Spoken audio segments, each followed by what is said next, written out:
محفوظ رکھے، اس لیے منع کیا گیا۔ لیکن سعودی عرب والے یہ جو بار بار کہتے ہیں کہ اگر آپ کا کبھی اتفاق ہو، میں نے خود اپنی آنکھوں سے ان کو قبریں کھودتے دیکھا ہے، قبریں بند کرتے دیکھا ہے، میں نے خود ان کو دیکھا ہے، یہ باقاعدہ قبروں کے اندر اینٹیں لگاتے ہیں اور ہمیں کہتے ہیں جی دربار نہ بنائیں، ہمیں کہتے ہیں قبر پکی نہ کریں، یہ خود پکی قبریں جو ہیں وہ بناتے ہیں، لحد کے ساتھ جو ہے وہ اینٹیں لگا کے باقاعدہ پکی، حالانکہ کچی اینٹوں کا حکم ہے، کچی اینٹیں لگائی جا سکتی ہیں، خود پکی اینٹیں لگا کے بند کرتے ہیں۔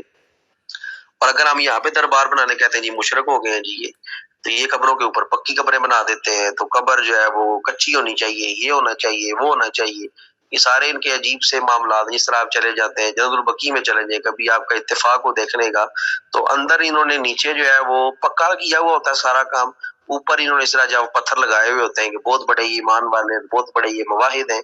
ان قبروں کا بھی دیکھیں کتنا یہ کرتے ہیں کہ قبریں یہ پکی نہیں کرتے، حالانکہ نیچے ان کی ساری قبریں پکی ہیں۔ یہ قبریں کچی پکی ہونا یہ نیچے سے ہے نہ کہ اوپر سے۔ اوپر سے آپ جو ہے وہ اس طرح پکی کریں تاکہ نشانی باقی رہے، اور درمیان کا حصہ چھوڑ دیں جو سبزہ وغیرہ وہاں پہ اگتا رہے۔ تو یہ ہمارا موقف ہے اس میں قبر پکی کرنے کے حوالے سے۔ قبر اس طرح پکی ہونی چاہیے، ضروری نہیں ہے کہ پکی ہو، لیکن اگر آپ سمجھتے ہیں کہ اس کی نشانی ختم ہو جائے گی، مٹی بار بار آپ نہیں ڈال سکتے، تو پھر آپ جو ہے وہ اس کو اس انداز سے پکا کریں کہ درمیان کا حصہ جو ہے وہ کچا باقی رہے، اور باقی سائڈوں پہ آپ جو ہے وہ اس کو اینٹ جو ہے وہ لگا سکتے ہیں۔ میت کو قبر میں اتارنے کے لیے کتنے آدمی قبر میں اتریں؟ 2 یا 3 آدمی اتر جائیں، مگر نیک اور دیانتدار اور امین لوگ ہونے چاہیے۔ اگر وہ قبر میں کوئی نامناسب بات دیکھ بھی لے تو لوگوں پر ظاہر نہ کریں، اس سے وہ رسا کی رسوائی نہ ہو، تو اس لیے جو ہے وہ ان لوگوں کو قبر میں ہی اتارنا چاہیے جو نیک پرہیزگار ہوں۔ یہاں پہ تو جو عام طور پہ ہم کہتے ہیں اندھ ہوتا بندہ بھی جو ہے وہ ذوق شوق کے ساتھ قبر میں اتر جاتا ہے، اور لوگوں کو دکھانے کے لیے یا وہ رسا کو دکھانے کے لیے کہ میں تمہارا بڑا ہمدرد ہوں۔ تو اس وجہ سے ان لوگوں سے بھی پرہیز کرنا چاہیے، کوشش کرنی چاہیے متقی پرہیزگار لوگوں کو ہی قبر میں داخل کرنا چاہیے۔ اللہ تعالیٰ ان کی برکت سے ہو سکتا ہے اس کے سوالوں میں بھی آسانی پیدا فرمائے۔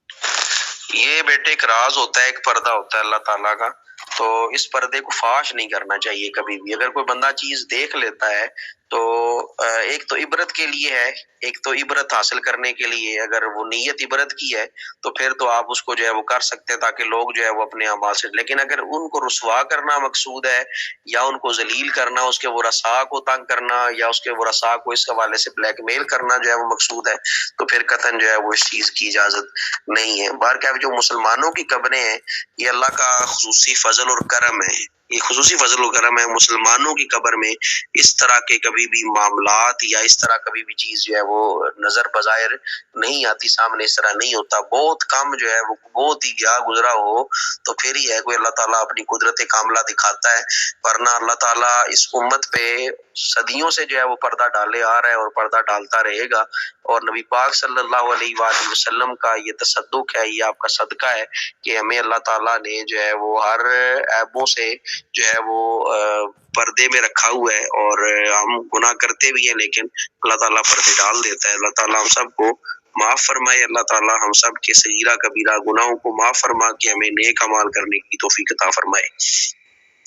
میت کو قبر میں رکھنے کے بعد اس کے کفن کو جن ڈوروں سے بندھا ہوا تھا کیا وہ کھول سکتے ہیں یا نہیں؟ یعنی میت باندھا جاتا ہے، بعض اوقات میت کے جو پاؤں ہیں باندھے جاتے ہیں، یا کفن کو جو ہے وہ رسیوں سے چھوٹی چھوٹی جو ڈوریں ہوتی ہیں کپڑے کا جو حصہ ہوتا ہے جنہیں ہم بند کہتے ہیں عام طور پہ کفن بند، تو کفن بند جو ہے وہ کھولنے چاہیے یا نہیں؟ ہاں، کفن کی بندش اب کھول دینی چاہیے کیونکہ اب اس کی ضرورت نہیں رہی، نہ کھولیں تب بھی کوئی عرض نہیں ہے۔ وہ جو گریں لگائی ہوئی ہوتی ہے کھول دیں تو تب بھی ٹھیک ہے، نہ کھولیں تب بھی اس میں کوئی عرض نہیں ہے۔ آگے بڑھیں جی۔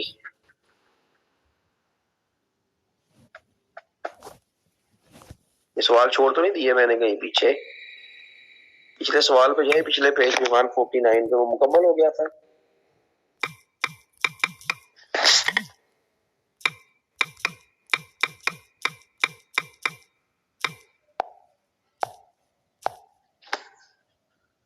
اچھا، میت کو قبر میں اتارنے کے لیے میت کی چارپائی قبر کے کس طرف رکھے؟ یعنی قبر کے سرانے یا پائنتی یا قبلہ کی طرف؟ جنازہ قبر سے کعبہ شریف کی طرف رکھنا مستحب ہے کہ میت کو قبلہ کی طرف سے جو ہے وہ قبر میں اتارا جائے گا، یعنی قبلہ جہاں پہ قبلہ ہے وہیں پہ چارپائی رکھ کے ادھر سے ہی میت کو جو ہے وہ آپ نے قبر میں اتارنا ہے. یہ طریقہ کار ہے اتارنے کا. عورت کو قبر میں اتارتے وقت اتارنے والے لوگ کیسے ہوں؟ عورت کو کی میت کو قبر میں اتارنے والے اس کے محرم ہوں. اگر محرم موجود نہ ہو تو دیگر رشتہ دار اتارے. اگر رشتہ دار بھی موجود نہیں تو کوئی اجنبی نیک پرہیزگار شخص جو ہے وہ اتارے. تو یہ عورت کا دیکھیں کتنا پردہ ہے. زندگی ساری زندگی وہ پردہ نہیں کرتی، لیکن اسلام نے پھر بھی اسے جو ہے وہ پردہ حالت میں جو ہے وہ اس دنیا سے رخصت کرنے کا جو ہے وہ ایک طریقہ جو ہے وہ عطا فرمایا. اسلام نے، اسلام کی دیکھیں کتنی نفاست ہے، اسلام کا کتنا جو ہے وہ پیارا ایک منشور ہے. ساری زندگی وہ آدمی اسلام کی بغاوت کرتا رہتا ہے، اسلام سے باغی رہتا ہے، تو لیکن پھر بھی جب وقت قریب ہے، مرنے کا وقت آ جاتا ہے، تو پھر جو ہے وہ سارے اہتمام ہے، غسل بھی دیا جا رہا ہے، کفن بھی دیا جا رہا ہے، لوگوں سے چہرہ چھپایا بھی جا رہا ہے، محرم نہ محرم کا خیال رکھا جا رہا ہے، اور بتایا جا رہا ہے کہ اصل تمہاری حقیقت ہی یہی تھی جو تمہیں ابھی کرنی سے پہلے کرنی چاہیے تھی. تو لیکن جو ہے وہ آپ دیکھیں اس جنازے میں اس کا جو ہے وہ اہتمام کیا جا رہا ہے. تو ہمیں ان چیزوں کے بارے میں بھی غور کرنا ہے کہ کس طرح ہم نے جو ہے وہ اس کو لے کے چلنا ہے، اپنی زندگی کیسے گزارنی ہے. اگلا سوال ہے، میت کو قبر میں رکھتے وقت کون سی دعا پڑھنی چاہیے؟ جب میت کو قبر میں ڈالا جا رہا ہے یا میت کو لایا جا رہا ہے یا مٹی ڈالی جا رہی ہے، پڑھیں بسم اللہ و باللہ وعلی ملت رسول اللہ.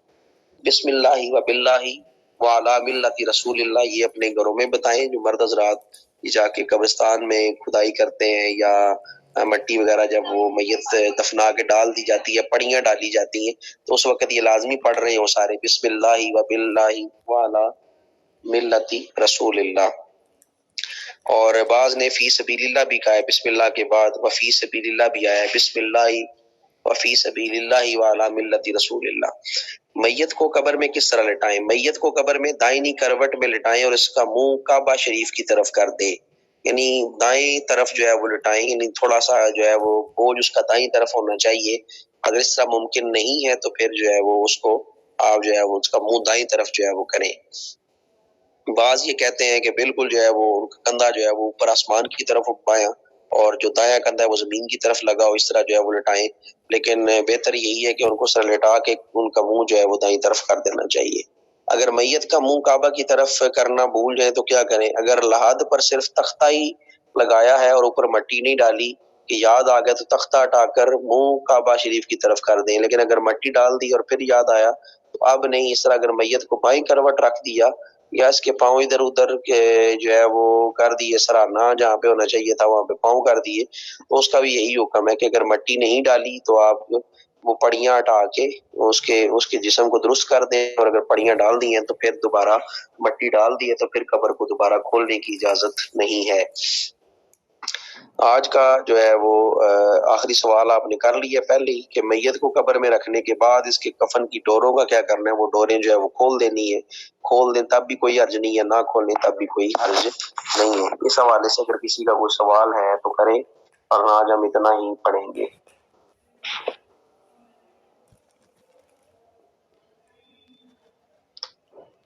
جی کوئی سوال ہے کریں ورنہ ہم سیشن کو کلوز کر دیتے ہیں. جی ٹھیک ہو گیا. ٹھیک ہے جی.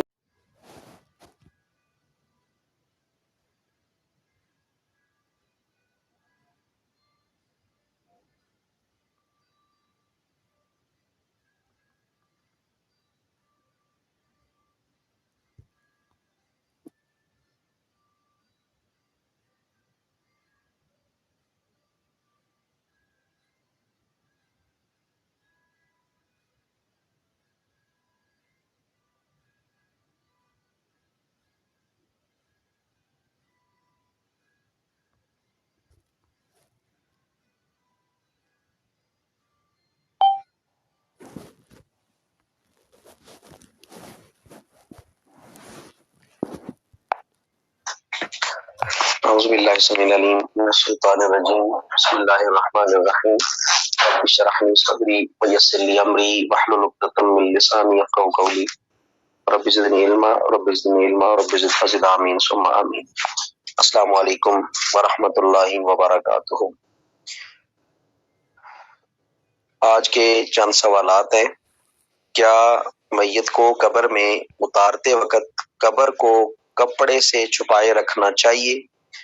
تو اس میں جو انہوں نے جواب دیا کہ اگر میت عورت کی ہو تو چھپائیں، اگر مرد کی ہو تو کوئی ضرورت نہیں، ہاں اگر بارش وغیرہ کوئی عذر ہو تو پھر مرد کی بھی قبر کو جو ہے وہ چھپائیں، مگر یہ چھپانا لاد بند کرنے تک ہے، بعد میں نہیں ہے۔ دیکھ لیں اسلام کی جو ہے وہ خوبصورتی کہ کس طرح وہ عورت کے پردے کا اہتمام کرتا ہے، یعنی مرنے کے بعد جب اس کے جسم میں جان تک باقی نہیں رہی، جسم بے جان ہو چکا ہے، کفن میں لپٹ چکا ہے، تو اس نے اب قبر کی زینت بننا ہے، تو اب اس کے باوجود بھی اس کی قبر کے اوپر جو ہے وہ پردہ کیا جاتا ہے، کپڑا دیا جاتا ہے تاکہ کوئی غیر محرم اس کو جو ہے وہ نہ دیکھ سکے، اس کو قبر میں اتارتے ہوئے نہ دیکھ سکے۔ تو یہ اسلام کی خوبصورتی ہے۔ جب بعد میں یہ کام ہوگا تو پہلے ہی ہمیں اس طرح کا معاملہ کر لینا چاہیے۔ اللہ تعالیٰ ہم سب کو یہ دین سمجھنے کی اور اس پر عمل کرنے کی توفیق عطا فرمائے۔ اگلا سوال ہے کہ کیا عورت کا جنازہ بھی ڈانپا رہنا چاہیے؟ ہاں، عورت کا جنازہ بھی ڈانپا ہونا چاہیے، پردے کا اہتمام ہونا چاہیے۔ لحد بند کرنے کے بعد مٹی ڈالنے کا طریقہ کیا ہے؟ مستحبی ہے کہ سرانے کی طرف دونوں ہاتھوں سے 3 دفعہ مٹی ڈالیں، یعنی 3 دفعہ یوں آغاز جب کیا جاتا ہے مٹی ڈالنے کا تو سرانے کی طرف دائیں طرف سے 3 دفعہ مٹی ڈالی جاتی ہے۔ پہلی دفعہ جس طرح پنجابی میں کہتے ہیں بک بھرنا، مٹھی بھرنا، تو پہلی مٹھی جب بھری جائے گی تو کہا جائے گا منہا خلقناکم، دوسری دفعہ پڑھا جائے گا وفیہا نعیدکم، اور تیسری دفعہ پڑھا جائے گا ومنہا نخرجکم تارۃ اخری۔ پہلے کا ترجمہ یہ ہے منہا، اسی سے خلقناکم، ہم نے تمہیں پیدا کیا۔ دوسری دفعہ جو پڑھا فیہا نعیدکم، فیہا اسی میں نعید ہم لوٹائیں گے کم تم کو، اور تیسری جگہ ہم نے پڑھا ومنہا نخرجکم تارۃ اخری، ومنہا اور اسی سے نخرجکم ہم تم کو نکالیں گے تارۃ اخری دوبارہ۔ یا پہلی دفعہ کہیں اللہم جان الارض عن جنبہ، دوسری دفعہ جو ہے وہ ہم پڑھیں گے اللہم افتح ابواب السماء لروحہ، اور اسی تیسری دفعہ پڑھیں گے اللہم زوجہ من الحور العین۔ یہ 3 دفعہ جو ہے وہ مرد کے لیے جو پڑھا جاتا ہے کہ اس کی جو قبر ہے یعنی اللہم جان الارض عن جنبہ، تو اس کے جو پہلو سے جو مٹی زمین ہے اسے جو ہے وہ کھول دے، اور دوسری دفعہ جو ہے وہ یہ پڑھا جائے گا اے اللہ اس کے لیے آسمان کے، اس کی روح کے لیے آسمان کے دروازے کھول دے۔ اسی طرح تیسری دفعہ کہا جائے گا کہ اے اللہ اسے جو ہے وہ پورے عین کے ساتھ جو ہے وہ نکاح میں دے دے، یا اس کی جو ہے وہ زوجہ جو ہے وہ حور عین میں سے یعنی حور کو اس کے نکاح میں دے دے۔ اور اگر عورت کی میت ہو تو تیسری دفعہ یہ کہیں گے اللہم ادخلھا الجنۃ برحمتک، تو تیسری دفعہ عورت کے لیے کہا جائے گا، اگر عورت ہے تو اس کے لیے کہا جائے گا کہ اے اللہ اس عورت کو جنت میں اپنی رحمت کے ساتھ جو ہے وہ داخل کر۔ اس کے بعد باقی مٹی ہاتھ یا کھرپے یا کسی اور آلے سے ڈالیں، جس چیز سے ممکن ہو اس سے مٹی ڈال دیں، اور جتنی مٹی قبر سے نکلی ہے اس سے زیادہ نہ ڈالیں، یعنی جتنی آپ نے نکالی اتنی ہی ڈالیں، زیادہ نہ ڈالیں۔ قبر پر ڈالتے وقت ہاتھوں کو مٹی لگ جائے تو کیسے صاف کریں؟ ہاتھ جھاڑ دیں یا دھو لیں، ہر طرح جو ہے وہ اختیار ہے۔ یعنی قبر جب آپ مٹی ڈال رہے تھے آپ کے ہاتھوں کو پاؤں کو مٹی لگی، اب کیا طریقہ ہے؟ تو اس کا طریقہ یہ جھاڑ دیں، اگر جھاڑ نہیں سکتے تو چلے دھو لیں، تو کوئی حرج نہیں ہے دونوں میں۔ قبر جو ہے وہ چوکٹی بنائیں یا ڈال رکھیں؟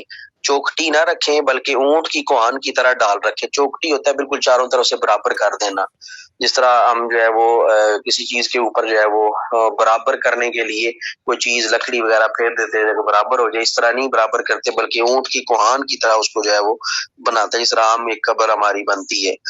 کیا قبر پر پانی کا چھڑکاؤ کر دیں؟ آگے جائیں جی۔ قبر پر جو پانی کا چھڑکاؤ کیا جاتا ہے کیا یہ کرنا چاہیے یا نہیں کرنا چاہیے؟ قبر پر پانی کا چھڑکاؤ کرنا بہتر ہے، ٹھیک ہے۔ اس میں جو ہے وہ مٹی وغیرہ پہ بیٹھ جانا یا پھر اس میں سے جو ہے وہ مٹی ہے کیونکہ اس میں سے پھر گھاس وغیرہ نکلے گا، تو جب تک تر رہے گا تو اللہ تعالیٰ کی حمد و ثنا کرتا رہے گا، اور اللہ تعالیٰ اس کے صدقے عذاب قبر میں تخفیف فرماتا رہے گا۔ قبر زمین سے کتنی اونچی ہونی چاہیے؟ 1 بالشت اونچی ہو یا اس سے کچھ تھوڑا سا اونچی ہو؟ یعنی قبر کی جو اونچائی ہے وہ صرف 1 بالشت ہونی چاہیے، 1 گٹھ جسے ہم کہتے ہیں، اتنی اونچی ہونی چاہیے، یا اس سے کچھ زیادہ ہو جائے جتنی مٹی ہے، اگر وہ ڈالنے کے بعد اتنی ہو جاتی ہے تو ٹھیک ہے، کوئی حرج نہیں ہے۔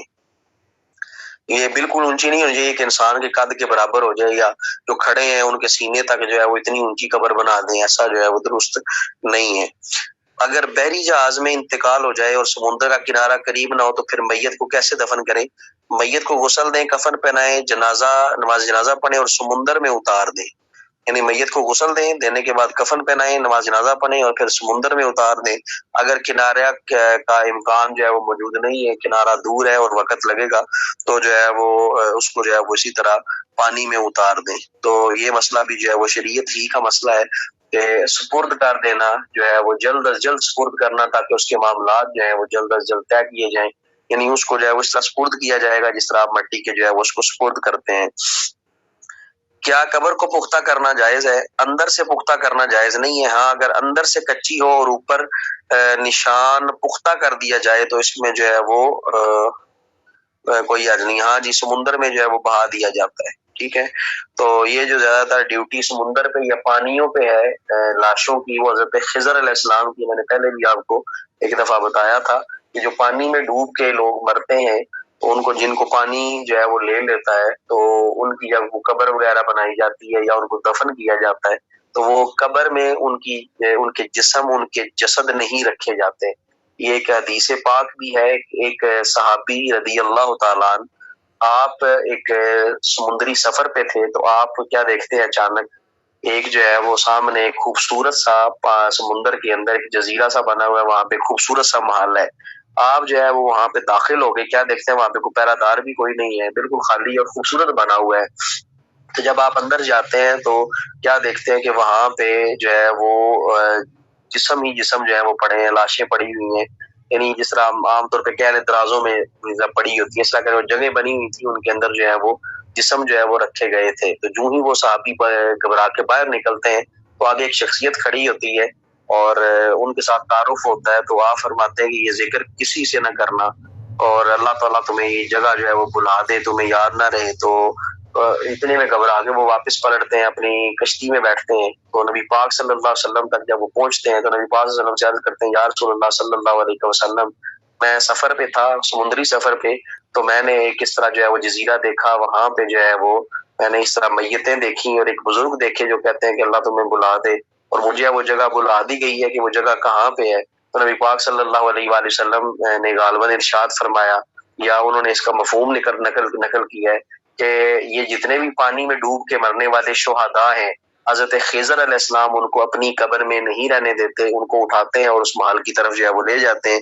تو ان کی یہ ڈیوٹی حضرت خضر علیہ السلام کی جو ہے وہ ڈیوٹی لگا دی جاتی ہے، تو وہ یہی معاملات پانی کے جو ہے وہ دیکھتے ہیں، تو اس لیے کہا جاتا ہے کہ ان کو بہا دینا چاہیے۔ تو یہ واقعہ اس حدیث پاک کا ثبوت جو ہے، یہ یوں سمجھ لیں کہ میرے والد گرامی جو ہے انہوں نے خود اس کا بچپن میں انہوں نے یہ پڑھی تھی حدیث، کہتے ہیں کہ میں اس وقت جو ہے وہ کچی عمر میں تھا جب یہ میں نے کتاب میں پڑھا تھا۔ تو اس کا تجربہ اس طرح ہوا کہ انہی کے ایک کزن تھے جو پانی میں ڈوب کے فوت ہوئے، اور ان کی قبر اس طرح بنا دی گئی ادھر ہمارے گاؤں میں ہی۔ پھر وہ سیلاب وغیرہ آیا تو وہ ساری قبریں بہہ گئی، پتہ نہ چلا کہ قبر ان کی جو ہے وہ کدھر، ساری قبریں ختم ہو چکی تھی۔ تو ان کو کچھ نشان اس کا یاد تھا کہ یہ قبر ہو سکتی ہے، تو اب جو ہے وہ قبر کی نشاندہی کے لیے لوگوں نے ان کو تیار کیا کہ آپ تیار ہو۔ ہمارے دادا جی کو اس کی خبر نہیں تھی، علم نہیں تھا کہ ان کو تیار کیا جا رہا ہے، کیونکہ یہ حافظ قرآن بھی تھے، کہا جی اب حافظ قرآن ہے لہٰذا آپ ہی کو اتارا جائے گا۔ تو قبر کی کھدائی جو ہے انہوں نے نا احتیاطاً کی کہ یہ قبر ان کی ہو سکتی ہے۔ تو جب قبر کھودی گئی تو قبر کھود کے ان کو اتارا گیا، تو یہ بیچ میں اترے، تو جب یہ واپس پلٹے تو کہتے ہیں کہ یہ قبر ہی فلاں بندے کی ہے جو پانی میں ڈوب کے مرا ہے۔ لوگوں نے کہا اس میں نیچے آپ کو کچھ چیز نظر آئی ہے، کوئی میت ہے؟ آپ نے فرمایا بس یہ قبر ہی نہیں کی ہے، بند کر دو اس کو۔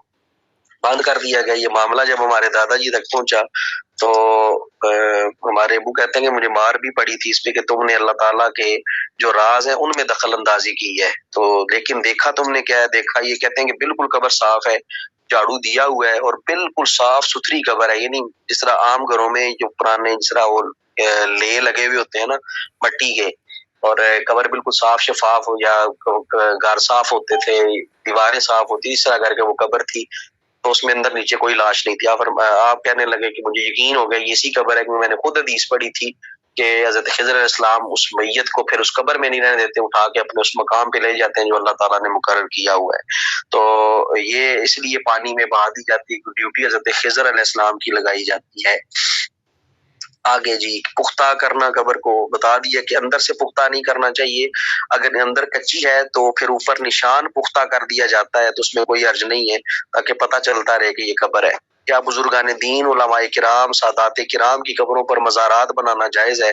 قبر کو پختہ نہ کیا جائے، اوپر قبہ بنا دیا جائے تو اس میں کوئی حرج نہیں، یعنی قبر کو پختہ نہ کریں بلکہ اس کے اوپر آپ جو ہے وہ ایک گنبد سا قبہ سا بنا دیں، یا اس کے گرد جو ہے وہ چار دیواری کر دیں، تاکہ اندازہ ہو جائے کہ یہ کسی جو ہے وہ مقدس شخصیت کی جو ہے وہ قبر ہے۔ کیا قبر پر لکھنا جائز ہے؟ اگر ضرورت ہو نشان کے لیے قبر پر لکھ سکتے ہیں، مگر اس جگہ نہ لکھیں جہاں بے ادبی ہو۔ تو قبر پہ جو ہے وہ لکھنا ضروری نہیں ہے، اگر صرف نشاندہی کے لیے لکھ دیا جاتا ہے تو اس میں کوئی حرج نہیں ہے، نام لکھ دیا تاکہ پتہ چل جائے کہ فلاں کی قبر ہے۔ میت کو قبرستان میں کہاں دفن کرنا چاہیے؟ جہاں معلوم کریں کہ صالحین کی قبریں زیادہ ہیں وہیں پر میت کو دفن کرنا چاہیے، لیکن آج کل تو یہ معاملہ نہیں ہے، قبرستانوں میں جگہ بہت کم رہ گئی ہیں، اس کی وجہ سے جہاں جگہ ملتی ہے پھر وہیں پہ دفن کرنا پڑتا ہے۔ میت کو دفن کرنے کے بعد کیا قبر پر کھڑے ہو کر کچھ پڑھنا چاہیے؟ مستحب یہ ہے کہ دفن کے بعد قبر پر سورہ بقرہ کا اول اور آخر پڑھیں، قبر کے سرانے الف لام میم سے لے کے اولئک علی ھدی من ربہم واولئک ھم المفلحون تک جو پہلی 5 آیتیں ہیں وہ پڑھیں، اور پھر جب پائنتی کی طرف جائیں یعنی پیروں کی طرف جائیں تو آمن الرسول سے شروع کریں، تو یہ لا یکلف اللہ نفسا الا وسعها لها ما کسبت وعلیہا ما اکتسبت ربنا لا تؤاخذنا ان نسینا، یہ والی آیات پڑھیں، تو اس کے بعد جو ہے وہ دعا وغیرہ مانگیں۔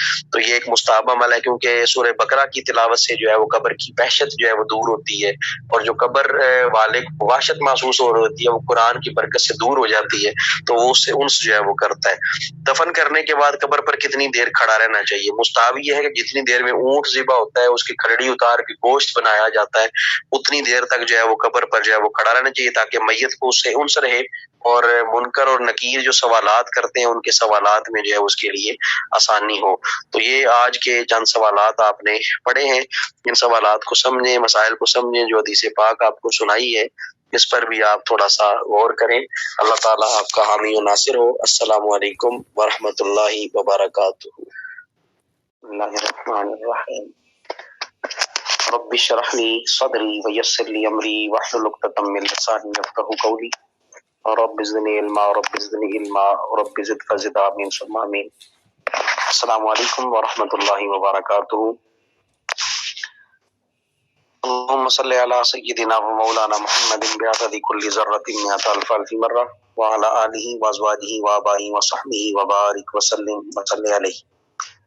آج کے انتہائی اہم سوالات جو کہ میت سے اور قبر سے متعلقہ ہیں ان پر آج ہم غور کرتے ہیں، سیکھتے ہیں کیا ہمیں کچھ نئی چیز آج ملتی ہے یا نہیں۔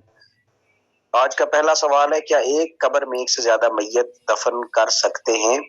بلا ضرورت جائز نہیں، ہاں مجبوری ہو تو کر سکتے ہیں، مگر 2 میتوں کے درمیان مٹی وغیرہ سے آڑ کر دیں، ٹھیک ہے، ایک باؤنڈری لائن تھوڑی سی مٹی ڈال کے ان کی باؤنڈری لائن جو ہے وہ واضح کر دیں، مٹی ڈال کر ان کے درمیان ایک جو ہے وہ باڑ سی بنا دیں، آڑ بنا دیں، رکاوٹ بنا دیں، تب ان کو آپ ایک قبر میں جو ہے وہ دفن کر سکتے ہیں۔ تو یہ بغیر ضرورت کے جائز نہیں ہے، مطلب بہت ساری میتیں ہیں، کوئی حادثہ ہو گئے تو وہ سارے ایک ہی جگہ کے ہیں، ان کو ایک ہی جگہ دفنانا ہے تو اس کے لیے پھر جو ہے وہ اس طرح کا اہتمام کیا جا سکتا ہے، اگر نہ یہ جائز اور درست نہیں ہے۔ میت کو دفن کرنے کے لیے کسی دوسرے شہر میں لے جا سکتے ہیں یا نہیں؟ میت کو دفن کرنا ہے کسی دوسرے شہر آپ لے جا سکتے ہیں یا نہیں؟ جس شہر یا گاؤں میں انتقال ہوا ہے وہیں کے قبرستان میں دفن کرنا مستحب ہے، اگر وہ وہاں نہ رہتا ہو بلکہ جس گھر میں فوت ہوا ہے اس گھر والوں کی قبرستان میں جو ہے وہ دفن کریں۔ اگر قبرستان 1-2 میل دور ہے تو حرج نہیں، کیونکہ شہر کے قبرستان اکثر اتنے دور ہوتے ہیں کہ میت کی لاش اٹھا کر دوسرے شہر میں لے جانے کو اکثر علماء نے منع فرمایا ہے، اور یہی صحیح ہے، مطلب جس شہر یا گاؤں میں انتقال ہوا ہے وہیں جو ہے وہ دفنا دینا چاہیے، یہی بہتر طریقہ ہے۔ جس طرح آپ کے سامنے ایک مثال ہے حضرت امام علی مقام اور جو بھی کربلا کے شہداء ہیں، جو 72 نفوس قدسیہ جو کربلا میں شہید ہوئے انہیں وہیں پر دفنایا گیا، مدینے نہیں لایا گیا، ٹھیک ہے۔ اسی طرح بہت ساری، جس طرح بہت ساری مثالیں، حضرت سیدہ طیبہ طاہرہ آمنہ رضی اللہ تعالی عنہا ابوا کے مقام پہ ہیں، تو آپ کو ابوا ہی کے مقام پہ جب آپ پردہ فرماتی ہیں تو ابوا ہی کے مقام پر نبی پاک صلی اللہ علیہ وسلم نے اپنے ننھے ہاتھوں سے جو ہے وہ دفن فرمایا ہے۔ تو جس جگہ پہ وصال ہو، جس شہر میں، جس گاؤں میں، اسی قبرستان میں دفن کرنا یہ مستحب طریقہ ہے، اگرچہ وہاں وہ رہتا نہ بھی ہوتا بھی اسی طرح ہی ہے، بلکہ اس کا طریقہ کار یہ جس گھر میں فوت ہوا ہے اس گھر والوں ہی کے قبرستان میں جو ہے اس کو دفن کریں۔ تو جس طرح مثلا ایک مثال دیتا ہوں، میاں بیوی ہیں، بیوی جو ہے وہ کسی اور جگہ سے ہے، کسی اور علاقے سے ہے، تو وہ یہاں رہتی ہے، تو اگر وہ فوت ہو جائے تو اب بیوی کو جو ہے وہ دوبارہ اس کے میکے کی طرف نہیں بھیجا جائے گا دفن کرنے کے لیے، بلکہ اسی طرح اسی سسرال والوں کے قبرستان میں دفن کیا جاتا ہے۔ تو یہ ایک طریقہ کار ہے، سنت طریقہ ہے، میت کو دور لے جانا جو ہے وہ نہیں چاہیے۔ جس طرح کوئی انگلینڈ فوت ہوا ہے تو انگلینڈ ہی دفن کریں، یہ زیادہ مستحب ہے۔ اگر بہت ساری مجبوریاں ہیں پیش نظر تو پھر ان مجبوریوں کو شرعی اگر عذر ہیں تو پھر ان کے عذر کے پیش نظر جو ہے وہ لایا جا سکتا ہے، لیکن اس میں یہ ہے کہ جلد از جلد میت کو دفنانا چاہیے، کیونکہ جتنی دیر ہوتی ہے اتنا ہی اس میت کے لیے جو ہے وہ یہ عذاب کی کیفیت ہوتی ہے، تو میت کو زیادہ انتظار نہیں کروانا چاہیے، اس کے لیے یہ انتظار عذاب کا باعث ہوتا ہے، اس کو جلد از جلد زمین کے سپرد کر دینا چاہیے۔ تیسرا سوال، میت کو قبر میں دفن کر دیا گیا، اب اس کے وارث چاہتے ہیں کہ قبر کھول کر اسے نکال کر کہیں دوسری جگہ لے جائیں، کیا یہ جائز ہے؟ تو بعض صورتوں کے سوا دفن کرنے کے بعد مطلقاً قبر کھولنا اور دوسری جگہ منتقل کرنا منع ہے۔ بعض صورتوں سے مراد ایک یہ ہے کہ پوسٹ مارٹم آپ نے کرنا ہے، ٹھیک ہے، اس صورت میں جائز ہے۔ دوسرا یہ جواز ہے کہ وہ راستے کے اندر آ رہے ہیں، ٹھیک ہے، اب وہ راستہ ہے، شاہراہ بن چکی ہے، اب وہاں سے ان کو منتقل کرنا ہے، ضروری ہے منتقل کرنا، قبر کی بے ادبی نہ ہو، تب بھی ان کو جو ہے وہ وہاں سے منتقل کیا جا سکتا ہے۔ دوسرا اس میں یہ ہے، تیسری صورت جو ہے وہ اس میں یہ بنتی ہے، مثلا وہ اس جگہ پہ دفن کیے گئے کہ مسجد اتنی وسیع ہو چکی ہے اب کہ وہاں سے ان کو منتقل کرنا ضروری ہو چکا ہے، تو جب وہاں سے منتقل جو ہے وہ مسجد کی توسیع کے لیے اس کی جو ہے ضرورت پیش آئی ہے تو ایسا کیا جا سکتا ہے۔ تو یہ کچھ صورتیں ہیں جن میں آپ قبر کھول کے وہاں سے میت نکال کے دوسری جگہ منتقل کر سکتے ہیں، وگرنہ میت کو منتقل کرنے کی اجازت نہیں ہے۔ جس طرح یہ خانہ کعبہ کی توسیع ہوئی تھی، مسجد نبوی کی توسیع ہوئی تھی، جو قبرستان تھا وہاں پہ جو صحابہ کرام کی قبور تھیں اور 14 صدیاں بعد بھی ان کے جسم مبارک جو ہے، یہ ابھی کا واقعہ 1926-27 کا غالباً یہ اخباروں میں بھی چھپا تھا کہ مکہ اور مدینہ میں جب یہ توسیع کی گئی تھی تو کئی صحابہ بالخصوص حضرت عبداللہ ابن عباس رضی اللہ تعالیٰ عنہ اور دیگر صحابہ ان کی جو قبور مبارک کھولی گئی اور ان کو منتقل کیا جانے لگا تو کیا دیکھا اسی طرح ان کے جو ہے وہ جسم جو ہے وہ درست ہیں، اور حتیٰ کہ ان کے بال ابھی تک گیلے ہیں، ٹھیک ہے، ان کے کفن میں ابھی تک جو ہے وہ میل کچیل بھی داخل نہیں ہوئی، یعنی بالکل محفوظ جسم ہے اور بالکل تر و تازہ چہرے ہیں۔ تو یہ باقاعدہ جو ہے وہ چھپا بھی تھا۔ حضرت عبداللہ ایون حضرت عبداللہ رضی اللہ تعالیٰ نبی پاک صلی اللہ علیہ وسلم کے والد گرامی، ان کی قبر کو جب منتقل کیا جانے لگا تو وہ کیونکہ وہ بھی جو ہے وہ اسی احاطے میں آ رہی تھی، تو جب ان کو منتقل کیا جانے لگا تو پھر بھی یہی صورت تھی، ٹھیک ہے۔ تو اس طرح جو ہے وہ چیزیں بیان کی گئی ہیں، سامنے لائی گئی ہیں، تو یہ صورتیں جس کی وجہ سے آپ ایک جگہ دوسری جگہ اس کو منتقل کر سکتے ہیں۔ بعض لوگ کہتے ہیں کہ میت کو زمین میں امانت کے طور پہ دفن کر دیں تو پھر بعد میں نکال کر ایک جگہ لے جا سکتے ہیں، کہ یہ جائز ہے؟ یہ قطعاً جائز نہیں ہے، کیونکہ یہ رافضیوں یعنی شیعوں کا طریقہ ہے کہ وہ چیز کو ایک جگہ پہ سپرد کرتے ہیں امانت کے طور پہ، پھر اسے جو ہے وہ وہاں سے منتقل کر دیتے ہیں، تو یہ ان کا پرانا وتیرہ ہے۔ جس طرح حضرت علی المرتضیٰ شیر خدا صد اللہ الغالب کی قبر ہے مبارک کے متعلق 4-5 روایات ہیں، تو کوئی سمجھ نہیں آتی کہ کہاں پہ، بس وہ نجف اشرف میں جو ابھی آپ کا مزار ہے اسی کو جو ہے وہ حتمی سمجھا جاتا ہے، لیکن جو اصل روایات اہل تشیع کی ہیں یا شیعہ حضرات کی روایات ہیں ان میں یہی ہے کہ آپ کا جنازہ پڑھنے والے ٹوٹل 3 لوگ تھے۔ حضرت علی المرتضیٰ شیر خدا اسد اللہ الغالب کوفے میں شہید ہوئے ہیں اور آپ کا جنازہ پڑھنے والے صرف 3 لوگ تھے، یہ محبان علی ہیں، ٹھیک ہے۔ تو جو دعوے کرتے ہیں محبت کے، ٹوٹل 3 بندوں نے جنازہ پڑھا ہے، حضرت امام حسن، حضرت امام حسین اور آپ کے غلام نے، بس حضرت امام حسن نے جو ہے جنازہ پڑھایا اور یہ 2 لوگ پیچھے تھے، اور حضرت علی المرتضیٰ شیر خدا اسد اللہ الغالب کے حوالے سے دوسری روایت یہ ہے کہ آپ کے جو ہے وہ جسم حی اقدس کو اونٹ پہ جو ہے وہ رکھا گیا، آپ کی جو ہے وہ لاش مبارک کو، تو وہ آنکھوں سے اوجھل ہو گیا اور کوئی پتہ نہیں کہ آپ کا جسد اقدس جو ہے وہ کس جگہ پر ہے اور کہاں پہ دفن کیا گیا ہے۔ یہ صرف اہل نظر یا وہ لوگ جو کشف القبور کے ماہر ہیں، صرف انہیں پتہ ہے کہ آپ کا حقیقی جسد اقدس جو ہے وہ کہاں ہے۔ صرف نشو اشرف کو جو ہے وہ فی الحال جو ہے وہ مانا جاتا ہے، لیکن اس طرح کی چیزیں یہ شیعوں کے اندر یہ گند ہونے کی وجہ سے اس طرح کے معاملات جو ہیں وہ کیے گئے ہیں۔ یہ سمجھ بھی جو ہے وہ نہیں آتی، یہ بطور امانت سپرد کرتے ہیں، پھر وہاں سے نکال کے لاش غائب کر دیتے ہیں، تو یہ ان کا پرانا جو ہے وہ طریقہ کار ہے۔ زمین کے مالک کی اجازت کے بغیر میت کو اس کی زمین میں دفن کر دیا گیا، مالک زمین اس قبر کو گرا سکتا ہے؟ ہاں، مالک زمین قبر گرا کر زمین کے برابر کر کے وہاں کھیتی باڑی کر سکتا ہے، اور میت کے وارثان کو بھی کہہ سکتا ہے کہ یہاں سے اپنا دفن شدہ مردہ نکال لو۔ ظاہری بات ہے زمین اس کی ہے، وہ مالک ہے، تو کسی کی زمین میں بغیر اجازت کے مردہ دفن نہیں کیا جا سکتا، پھر وہاں سے نکالنا بھی پڑتا ہے۔ مردہ کو جس کپڑے کا کفن دیا گیا وہ کپڑا غصب کیا ہوا تھا، یعنی وہ کپڑے چوری کا تھا جس میں کفن دیا گیا ہے، یا کپڑے کا مالک جو ہے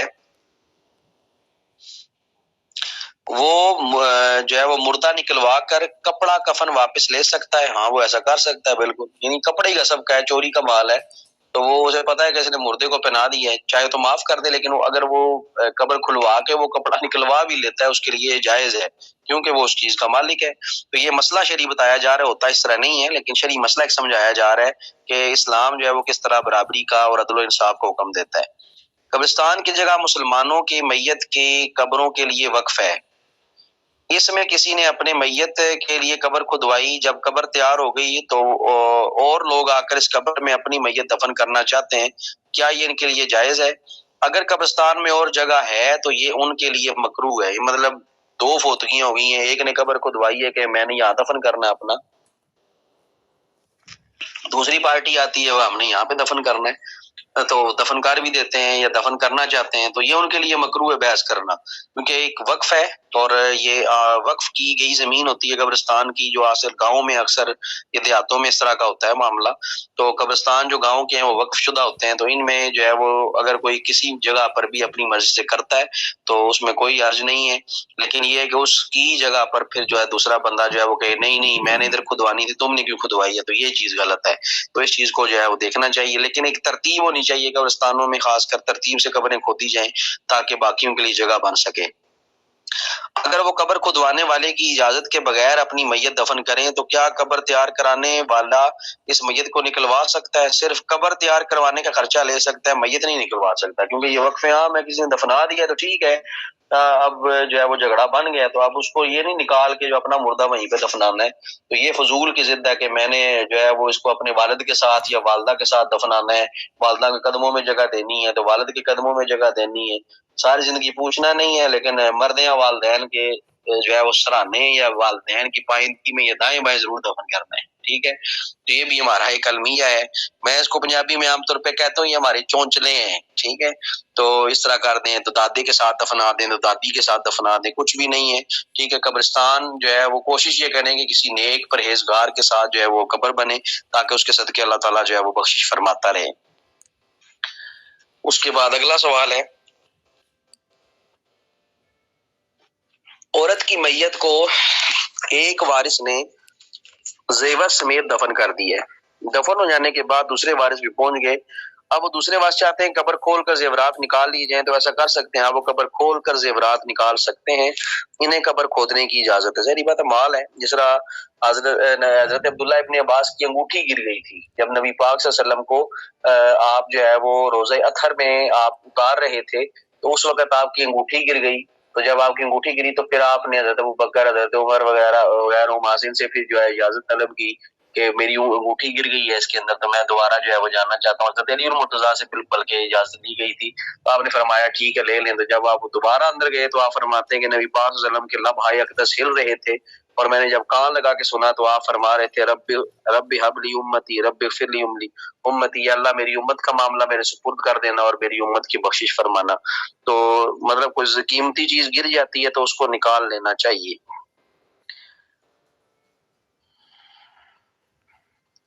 یہاں پر یہ بھی ہے کہ ہاں قبر کھول کر اپنی چیز نکال سکتے ہیں، اگرچہ وہ چیز معمولی قیمت ہی کیوں نہ ہو، تو معمولی قیمت بھی ہوتا بھی نکال سکتے ہیں۔ کیا آدمی اپنے لیے کفن تیار رکھ سکتا ہے؟ ہاں، کوئی حرج نہیں ہے، رکھنا چاہیے بالکل۔ کیا اپنے لیے قبر کھدوا کر تیار کر سکتا ہے؟ یہ بے معنی سی بات ہے، کیا معلوم کہاں موت آئے، اس لیے یہ فضول کام ہے۔ لوگوں نے تو جو ہے نا وہ ارد گرد سیمنٹ لگایا ہوا ہوتا ہے اور باقاعدہ انہوں نے نشاندہی کی ہوتی ہے کہ میں مروں گا تو یہ میری جگہ ہے، تو یہ فضول ایک بات ہے، فضول کام ہے۔ ہو سکتا ہے کہ قبر نصیب ہی نہ ہو، مٹی نصیب ہی نہ ہو، یعنی بندہ پانی میں ڈوب کے چلا جائے یا آگ میں جل کے جو ہے وہ کہیں راکھ ہو جائے، تو اس کا کیا پھر انجام ہے؟ یا کہیں جہاز میں بیٹھا ہے، جہاز کریش کر گیا، کوئی چیز نہیں ملی، تو پھر جو ہے وہ کون سی قبر اور کون سی مٹی اور کس طرح سپرد خاک کرنا ہے؟ تو یہ چیزیں جو ہیں فضول ہیں، ان چیزوں سے بچنا چاہیے۔ اگلا باب بہت اہم ہے جو اب ہم پڑھنے جا رہے ہیں، قبر اور قبرستان کے آداب۔ اس میں بہت سارے مسائل آئیں گے، یہ آپ کے لیے بھی ہیں، آپ گھروں میں لازمی یہ مسائل جو ہے وہ بتایا کریں۔ یہ کتاب آپ کو اسی لیے لگوائی گئی ہے، سوالن جواباً ہے، تاکہ آپ اپنے گھر والوں کو بھی اس کے ساتھ جو ہے وہ لے کے چلیں، ان کی رہنمائی کریں اور ان سے بھی دعائیں لیں، ہمیں بھی دعائیں جو ہے وہ ان کی دلوائیں، تاکہ ہو سکتا ہے کسی کی دعا لگ جائے، اللہ تعالیٰ ہماری بھی بخشش فرما دے۔ اب قبر و قبرستان کے آداب کے حوالے سے پہلا سوال ہے کہ قبر پر بیٹھنا یا سونا یا چلنا جائز ہے؟ قبر پر بیٹھنا، سونا، چلنا، اس پر پیشاب پخانہ کرنا سب حرام ہے۔ قبر پر بیٹھ نہیں سکتے، جس طرح لوگ قبروں پر جو پکی ہوتی ہیں قبریں، جس طرح وہ سٹیپ بنے ہوتے ہیں قبروں کے اوپر، تو وہاں پر لوگ بیٹھے ہوئے ہوتے ہیں، بعض سو جاتے ہیں، بعض قبروں کے اوپر چل پڑتے ہیں، یہ سب حرام ہے، ٹھیک ہے؟ یہ ذہن میں رکھنا، یہ حرام کام ہے۔ قبرستان میں نئے بنائے گئے راستہ پر چلنا کیسا ہے؟ قبرستان میں نئے بنائے گئے راستے سے گزرنا ناجائز ہے، خواہ سے یہ گمان ہو کہ نیا راستہ ہے یا یقینی معلوم ہو۔ یعنی جو نیا راستہ بنایا گیا ہے قبرستان کے اندر، اس پر بھی چلنا جو ہے وہ اس کے لیے یا اس پر گزرنا جو ہے وہ ناجائز ہے۔ جس طرح اگر آپ بات کریں جنت البقیع کی، اللہ تعالیٰ آپ سب کو نبی پاک صلی اللہ علیہ وسلم کے روضہ مبارک کی حاضری نصیب فرمائے۔ جب جنت البقیع میں آپ کہیں جاتے ہیں، جنت المالا میں آپ کہیں جاتے ہیں، بلکہ جنت البقیع کر لیں، اس میں جو پہلا راستہ آتا ہے جو فرنٹ پہ دروازے کے ساتھ راستہ بنا ہوا ہے، وہاں یہ سارا قبرستان تھا اور وہاں پر بڑے بڑے جلیل القدر صحابہ کی قبور مبارک اور مزارات مبارک ہیں، جو ان نجدیوں نے، ان غیر مقلد وہابیوں نے جو ہے وہ مسمار کر کے وہاں پہ جو ہے وہ راستہ بنا دی ہے۔ تو میں تو ایک دو دفعہ ہی اندر گیا ہوں، ٹھیک ہے، ایک دفعہ تو صرف جو ہے وہ نشاندہی کرنے کے لیے، اور دوسری دفعہ راستوں کی نشاندہی ہونے کے بعد پھر ان مزارات پر جو ہے وہ دعا کرنے کے لیے بس گیا ہوں۔ اس کے بعد میری دوبارہ جرت نہیں ہوئی، کیونکہ ہو سکتا ہے کون سی قبر پاؤں کے نیچے آ رہی ہے، کون سی نہیں آ رہی، تو یہ بندہ الٹا گناہگار ہوتا ہے، باعث سے پھر دعا جو ہے وہ ہم لوگ مانگتے رہے ہیں، تو اس طرح یہ چیز جو ہے وہ ناجائز ہو جاتی ہے۔ کیا اپنے رشتہ دار کی قبر پر جانے کے لیے قبروں سے گزر کر جانا جائز ہے؟ یعنی کیا اپنے رشتہ دار کی قبر پر جانے کے لیے قبروں سے گزر کر؟ منع ایسے چاہیے کہ دور ہی سے کھڑا ہو کر فاتحہ پڑھ دے، یعنی اگر قبریں بیچ میں کافی ساری آ رہی ہیں اور دائیں بائیں سے ہوتا ہوا قبروں کے اوپر سے، نیچے سے، اور مختلف راستے تلاش کرتا کرتا جو ہے وہ قبر پہ پہنچتا ہے، تو اس چاہیے، یعنی یہ چیز منع کی گئی ہے، اسے چاہیے کہ دور ہی سے کھڑا ہو کر جو ہے وہ فاتحہ پڑھ دے۔ اس لیے کہا جاتا ہے کہ قبرستان میں طریقے کے ساتھ قبریں بنائی جائیں، تاکہ وہ ایک پراپر پہلے ہی راستہ مینشن ہو کہ یہ ایک راستہ ہے، وہاں سے لوگ گزر کے جو ہے وہ چلے جائیں۔ تو اس میں بڑی احتیاط درکار ہے، یہ میں بار بار آپ کو بتا رہا ہوں، یہ قبرستان جو ہے اس میں جانے کے لیے بھی آداب ہیں، اور لوگ تو خیال ہی نہیں کرتے، قبریں پھلانگ کے جاتے ہیں، پھلانگ پھلانگ کے قبریں جا رہے ہوتے ہیں، ایک قبر کو کٹ کرتے ہیں پھر دوسری کو، کبھی اوپر سے کبھی نیچے سے، یہی چیز منع اور حرام کی گئی ہے۔ تو جب جہاں پہ جانے کی جگہ نہیں ہے، پھر دور سے ہی آپ دعا کریں اور دور سے ہی فاتحہ پڑھیں، یہی اصل جو ہے وہ فقہ حنفی کا، یعنی بریلوی مسلک کا جو ہے یہی اصل موقف ہے اور یہی طریقہ کار ہے۔ لیکن جب تک ہم قبر پہ گر نہ جائیں، ہمیں اس وقت تک آرام نہیں آتا، اور پھر لوگ کہتے ہیں کہ یہ سارے بریلوی جو ہیں وہ مشرک ہیں، ٹھیک ہے۔ تو موٹر سائیکل کیا، تو یہ تو وہاں پہ جا کے کھیلتے بھی ہیں موٹر سائیکل، تو بہت آپ نے جو ہے وہ ہلکی سی بات کی ہے، وہاں پہ والی بال کے نیٹ لگے ہوئے ہیں قبرستانوں کے اندر، بیڈمنٹن کے نیٹ لگے ہوئے ہیں، وہاں پہ جوا تاش کھیلی جاتی ہے، یہ سب حرام کام ہے، اور تباہی کا باعث جو ہے وہ یہی کام ہے۔ قبرستان کا بھی ایک احترام ہے۔ کیا جوتا پہن کر قبرستان میں چلنا جائز ہے؟ قبرستان میں جوتا پہن کر نہ جائے، ٹھیک ہے، یہ اس وقت ہے کہ جب وہ قبرستان اس طرح کا ہو کہ پتا آپ کو وہاں پہ کانٹا وغیرہ نہیں چبھے گا. تو یہ ایک ادب سکھایا جا رہا ہے کہ ایک شخص کو حضور صلی اللہ علیہ وسلم نے جوتا پہنے دیکھا، فرمایا جوتے اتار دے، نہ قبر والے کو تو ایذا دے اور نہ وہ تجھے ایذا دے. اس کی وضاحت بہرحال بہت ساری حدیث کی شروعات میں موجود ہے کہ اس کی جوتی کو جو ہے نا نجاست لگی ہوئی تھی، اس لیے آقا نے فرمایا کہ جو ہے وہ جوتے اتار دے. یعنی نجاست نجس جوتی لے کر بھی قبرستان جانے سے منع کیا گیا ہے. لیکن ہم کیا کرتے ہیں، آپ دیکھ لیں، پاک ہیں ناپاک ہیں، قبرستان ہم نے شبراتی لازمی جانا ہے، عید کے پہلے دن ہم نے لازمی جانا ہے، ٹھیک ہے، شب قدر کو ہم نے لازمی جانا ہے. تو نہیں دیکھنا کہ پاک ہیں ناپاک ہیں کیا معاملات ہیں، ہمیں اس چیز کی پرواہ ہی نہیں ہوتی کیونکہ ہمیں دین کے مسائل سے آگاہی نہیں ہے.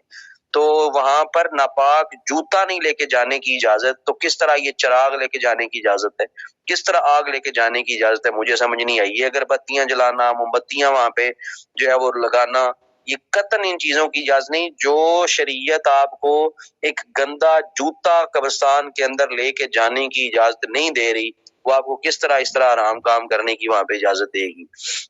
تو میں تو اکثر کہتا ہوں کہ یہ جو 90% کی بات کر رہا ہوں، 90% لوگوں نے یہ قبرستان ہو گئے یا یہ لیلۃ القدر ہے، شب برات ہے یا عید کے دن ہے، انہوں نے یہ میٹنگ پوائنٹ بنائے ہوئے ہوتے ہیں.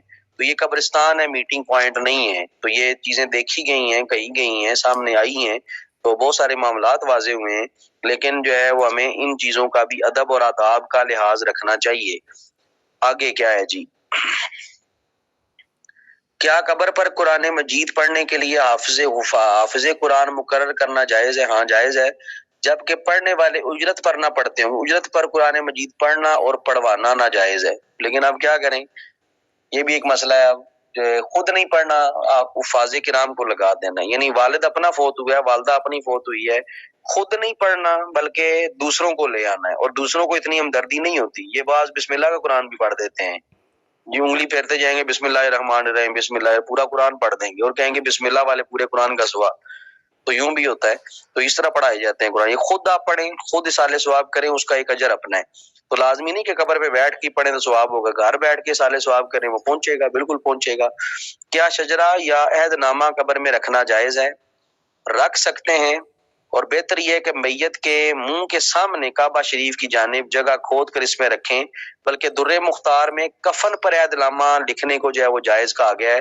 عہد نامہ یہ ایک ہوتا ہے کہ وعدہ کیا جاتا ہے، یا یوں سمجھ لیں کہ جس طرح ہم کفن کے اوپر ویسے لکھنا جو ہے وہ مشروع نہیں ہے، جس طرح کفنی لکھی جاتی ہے یہ مشروع نہیں ہے، اور نہ ہی اس میں شریعت کا کسی قسم کا کوئی اثر رسوخ موجود ہے، اور نہ نبی پاک صلی اللہ علیہ وسلم کے دور میں یہ لکھا گیا ہے کفن.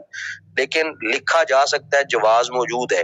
اور اس کے ساتھ لکھ سکتے ہیں کلمہ شہادت لکھ دیں، ٹھیک ہے، کلمہ طیبہ لکھتے ہیں، لکھا جاتا ہے، ہم بھی لکھتے ہیں. لیکن اکثر لوگوں کو سمجھایا جاتا ہے مسئلہ یہ کفنی کے اوپر لکھنا ضروری نہیں ہے، صرف ہم برکت کے لیے اس کو لکھتے ہیں. اس کو فرض نہیں سمجھنا کہ یہ فرض ہے یا کوئی شریعت کا حصہ ہے، یہ شریعت کا حصہ نہیں ہے، فرض نہیں ہے. ہم صرف یہ کلمات لکھتے ہیں برکت کے لیے کہ اللہ تعالیٰ اس کی برکت سے اس کے گناہ جو ہے وہ معاف فرما دے، عذاب قبر میں تخفیف ہو جائے، بخشش کی امید ہے. میت کے سینے پر، پیشانی پر بسم اللہ انگلی سے ہم لکھ دیتے ہیں. ایک شخص نے اس بات کی وصیت کی حتیٰ کہ انتقال کے بعد کے سینہ اور پیشانی پر بسم اللہ لکھ دی گئی. پھر کسی نے اسے خواب میں دیکھا، اس کا حال پوچھا. اس نے کہا جب میں قبر میں رکھا گیا عذاب کے فرشتے آئے، فرشتوں نے جب پیشانی پر بسم اللہ دیکھی تو انہوں نے کہا کہ تو عذاب سے بچ گیا. تو یہ بسم اللہ کی فضیلت بھی ہے. یعنی بسم اللہ لکھا ہوا ہو تو فرعون کے دربار کے باہر اگر بسم اللہ لکھا ہو تو عذاب کے فرشتے دربار میں داخل نہیں ہوتے، پھر اللہ اسے باہر نکال کے مارتا ہے اور سمندر میں غرق کرتا ہے. اور کیونکہ اسے پتا تھا کہ یہ جو نام ہے بسم اللہ الرحمن الرحیم یہ ایسی ببرکت چیز ہے کہ اگر میں اپنے محلات پہ لکھ لوں گا تو میرے اوپر عذاب نہیں آئے گا. تو یہ بھی روایات ملتی ہیں کہ فرعون نے اس طرح کا کام کر رکھا تھا. تو اللہ تعالیٰ اپنے نام کی جو ہے وہ بڑی لاج رکھتا ہے. کیا کلمہ طیبہ بھی میت یا اس کے کفن پر لکھنا جائز ہے؟ ہاں جائز ہے. یوں کریں کہ پیشانی پر بسم اللہ لکھیں اور سینہ پر کلمہ طیبہ لا الہ الا اللہ محمد رسول اللہ صلی اللہ علیہ وسلم لکھیں، مگر یہ نہلانے کے بعد کفن پہنانے سے پہلے کلمہ کی انگلی سے لکھیں، روشنائی سے نہ لکھیں، کسی سیاہی سے نہ لکھیں. ٹھیک ہے، تو یہ مسائل ہیں، ان مسائل کو آپ نے سمجھنا ہے۔ بڑی ڈیپ چیزیں یہاں پہ انہوں نے مینشن کی ہیں، اگر آپ تھوڑا سا غور کریں گے، تفکر کریں، تدبر کریں، یہ چیزیں سکھائیں اور دیکھ لیں۔ اگر آپ یہ چیزیں گھر والوں کو بتائیں گے، وہ کہیں گے جی یہ تو بڑی جو ہے وہ عجیب بات ہے۔ پیشانی پہ لکھنے کا طریقہ بیٹے یہ ہے کہ آپ نے جو ہے وہ شروع کرنا ہے میت کے جو ہے وہ آپ جب لکھیں گے دائیں ہاتھ سے تو میت کے ظاہری بات ہے وہ بایاں حصہ ہوگا، تو ماتھے پہ آپ نے لکھنا ہے بسم اللہ الرحمن الرحیم انگلی سے، ٹھیک ہے، انگلی سے لکھنا ہے آپ نے بسم اللہ الرحمن الرحیم۔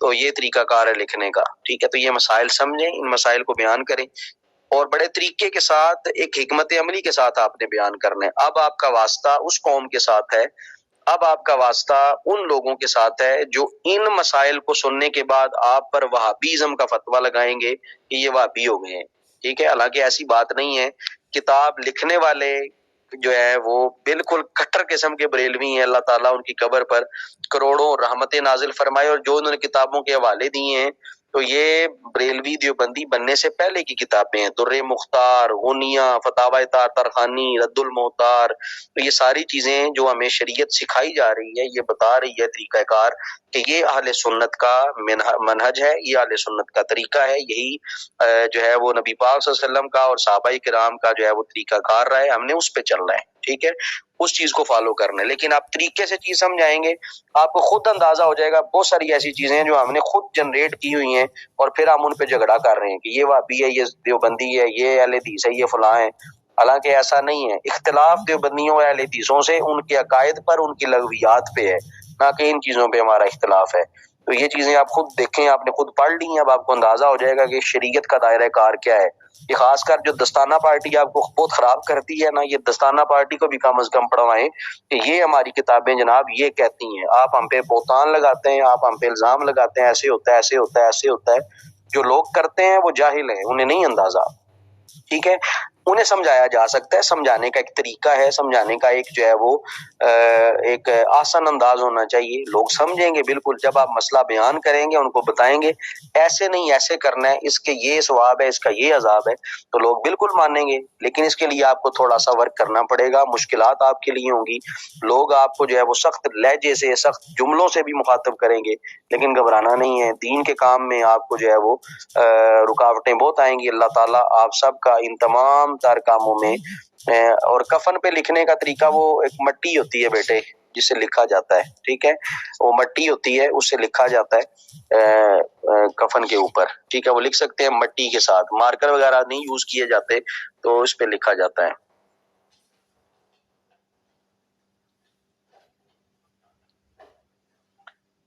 بیٹے قبر پہ بیٹھنے کی قطعاً اجازت نہیں ہے نا، قبر پہ بیٹھنے کی اجازت نہیں ہے۔ طبیعت خراب ہے یا نہیں ہے، کہ اسے پتہ ہے کہ طبیعت خراب ہو گئی ہے تو پھر اسے قبرستان نہیں جانا چاہیے۔ اسی لیے حدیث میں ذکر کیا گیا، جی سوال کریں، ذکر کیا گیا لعن اللہ زوارات القبور، اللہ کی لعنت ہو جو قبروں کی زیارت کرنے والی عورتیں ہیں، ان پہ لعنت ہو۔ یعنی وہ عورتیں جو قبر پہ جا کے بین کرتی ہیں، قبر پہ جا کے غیر شرعی کام کرتی ہیں، جنہیں اپنی طبیعت پہ کنٹرول ہی نہیں ہے، انہیں قبرستان نہیں جانا چاہیے۔ اور یہی جو ہے وہ پھر وہ بھی اعتراض کرتے ہیں، یہ دیکھیں جی بریلویوں کی خواتین جو ہیں وہ جاتی ہیں قبرستانوں میں، عورت کا قبرستان جانا جائز نہیں ہے یہ کہتے ہیں، ٹھیک ہے۔ حالانکہ ان کی بیویاں جو ہیں وہ جائیں گی، یونیورسٹیوں میں بھی جائیں گی، ان کی بیویاں بازاروں میں بھی جائیں گی، ٹھیک ہے، ان کی بیویاں بڑے بڑے مالز میں پھریں گی، اس وقت آرام نہیں ہوگا، صرف قبرستان جانا حرام ہے۔ لیکن قبرستان ان عورتوں کے لیے جانا حرام ہے جو اپنے نفس پر جو ہے وہ قابو نہیں کر سکتی، ٹھیک ہے۔ اچانک ہو جائے تو اسے کسی الگ جگہ پہ بٹھایا جائے، لیکن قبر پہ بٹھانا پھر بھی جائز نہیں ہے، حرام ہے، یہ ذہن میں رکھنا آپ نے۔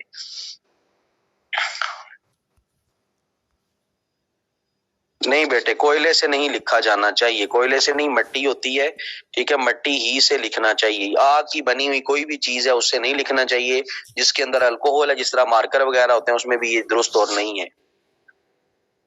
جی بیٹے بالکل، عورت کا قبرستان جانا جائز ہے، اس میں کوئی حرام والی بات نہیں ہے، ٹھیک ہے۔ عورت کا اگر قبرستان جانا حرام ہوتا تو حضرت عائشہ صدیقہ رضی اللہ تعالیٰ عنہ قبرستان کیوں جاتی رہی ہیں؟ جند البقیع باقاعدہ آپ جاتی رہی ہیں، حتیٰ کہ آپ فرماتی ہیں کہ حضرت ابو صدیق کو جب دفن کیا گیا میں جاتی رہی، حضرت عمر کو جب دفن کیا گیا تو میں پردے میں جاتی رہی، تو اس کا مطلب جاتی تھی، ٹھیک ہے، تو عورت کا قبرستان جانا جائز ہے، جواز موجود ہے، لیکن ان عورتوں کا جانا حرام کیا گیا، ان عورتوں کو منع کیا گیا جو وہاں پہ پہن کرتی ہیں، واویلا کرتی ہیں، باقاعدہ احادیث میں وضاحت موجود ہے۔ تو بس ان سے چھوٹا سا آپ سوال کر لیں، اگر عورت کا قبرستان جانا حرام ہے تو کیا عورت کا یونیورسٹی جانا جائز ہے؟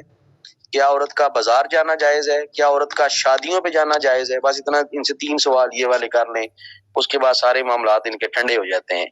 تو یہ صرف ان کو چوتھا یہ بھی بن سکتا ہے کہ قبرستان میں جانا جائز نہیں ہے، یعنی قبر پر جانا جائز نہیں ہے، تو قبر میں جانا ان کے لیے، عورت کے لیے جائز ہوگا، اسی قبرستان میں عورت کو دفنایا جائے گا۔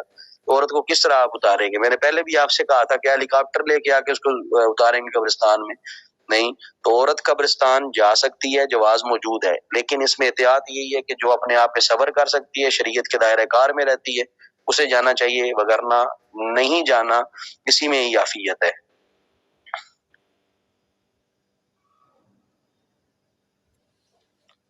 بیٹے لکھا جا سکتا ہے، ڈائریکٹ ماتھے پہ لکھا جا سکتا ہے، ڈائریکٹ سینے پہ لکھا جا سکتا ہے، اور کفن پہ اگر لکھنا ہے تو وہ مٹی سے لکھا جا سکتا ہے، ٹھیک ہے، ڈائریکٹ لکھ سکتے ہیں۔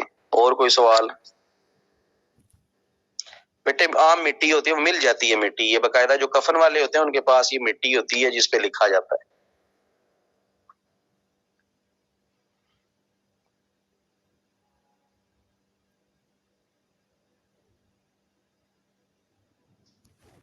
ٹھیک ہو گیا جی، یہ آج کا آپ کا سبق تھا، اس کو سمجھیں، اس کو پڑھیں، بے شک یہ جو آپ نے سوالات پڑھے ہیں ان کے باقاعدہ آپ اسکرین شاٹ لے کے اسٹیٹس لگائیں، اگر بکس آپ کے پاس ہیں تو وہاں سے تصویریں کھینچ کر اسٹیٹس لگائیں، زیادہ سے زیادہ گروپس میں ان کو شیئر کریں تاکہ لوگوں کو پتہ ہو کہ یہ مسائل ہیں اور اس طرح ہم نے جو ہے وہ ان معاملات کو لے کے چلنا ہے، ٹھیک ہے۔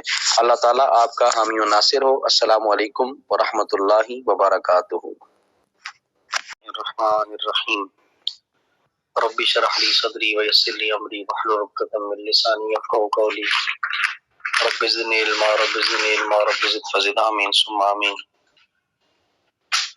اللهم صل على سيدنا ومولانا محمد بعدد كل ذرة مئة ألف مرة وعلى آله وأزواجه وآبائه وصحبه وبارك وسلم وصل عليه۔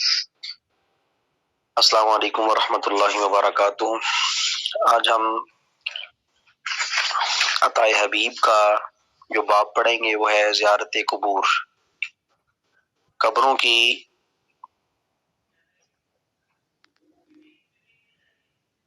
جو قبروں کی زیارت کے حوالے سے مسائل ہیں، آج ان کو ہم سیکھیں گے۔ بیٹے چلتی گاڑی میں نماز نہیں ہوتی، ٹھیک ہے، چلتی گاڑی میں یا چلتی ٹرین میں کسی قسم کی اس طرح کی جو صورتحال ہے نماز بالکل نہیں ہوتی۔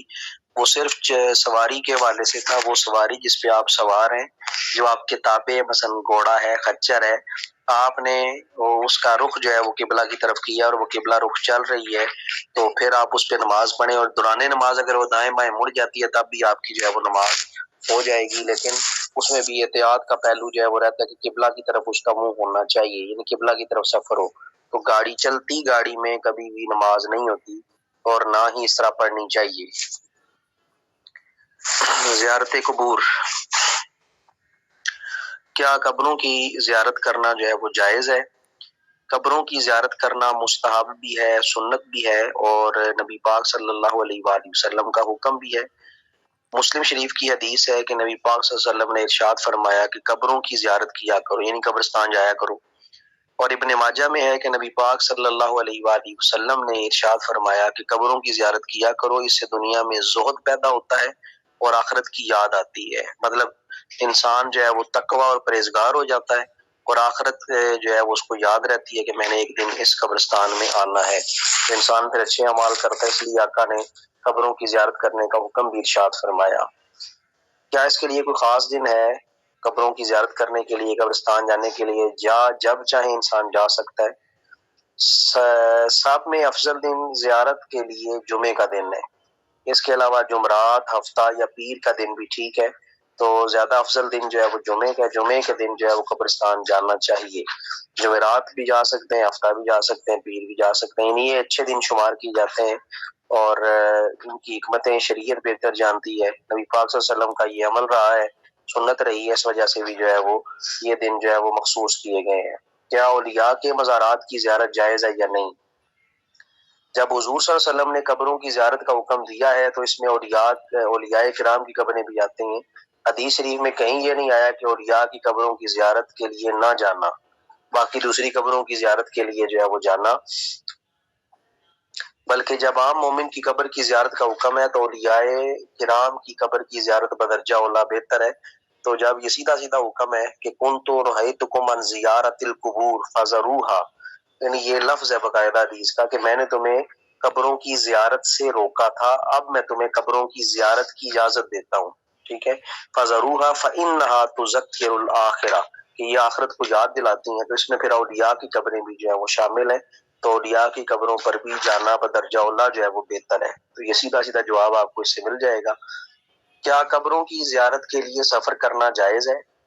جس طرح یہ وہابی لوگ اہل حدیث یہ ایک حدیث بہت پڑھتے ہیں بخاری کی، لا تشد الرحال، کہ اپنی سواریوں کو نہ باندھو، ٹھیک ہے، مسجد حرام کے علاوہ کسی اور مسجد کی طرف، اور جو ہے وہ اس طرح کر کے ان کے دو چار جو ہے وہ اس حدیث کے الفاظ بھی ہیں، اس پہ پورے پورے کتابیں اور رسالے بھی لکھے ہیں اہل سنت نے جواب میں، کہ جس طرح یہ کہتے ہیں کہ مسجد نبوی کی زیارت کے لیے نہ جاؤ، صرف مکہ کی زیارت کے لیے جاؤ، مسجد نبی کی زیارت کی نیت نہ کرو کہ تم نے جو ہے وہ مدینے میں جانا ہے اور مدینے کی زیارت کرنی ہے۔ اس طرح یہ لوگ ہمارے مدینہ کا ٹکٹ پہلے کرواتے ہیں، پھر مکہ کا، اور واپسی پھر مدینہ سے کرتے ہیں۔ تو یہ جتنے وہابی ہیں یہ کہتے ہیں کہ یہ غلط ہے، تو نبی پاک نے فرمایا لا تشد الرحال، کہ تم اپنی سواری کو جو ہے وہ اس سفر کے لیے نہ تیار کرو، بلکہ پہلے مکہ ہو تو پھر اس طرح کر کے، عجیب ہی ان کا ایک منطق ہے۔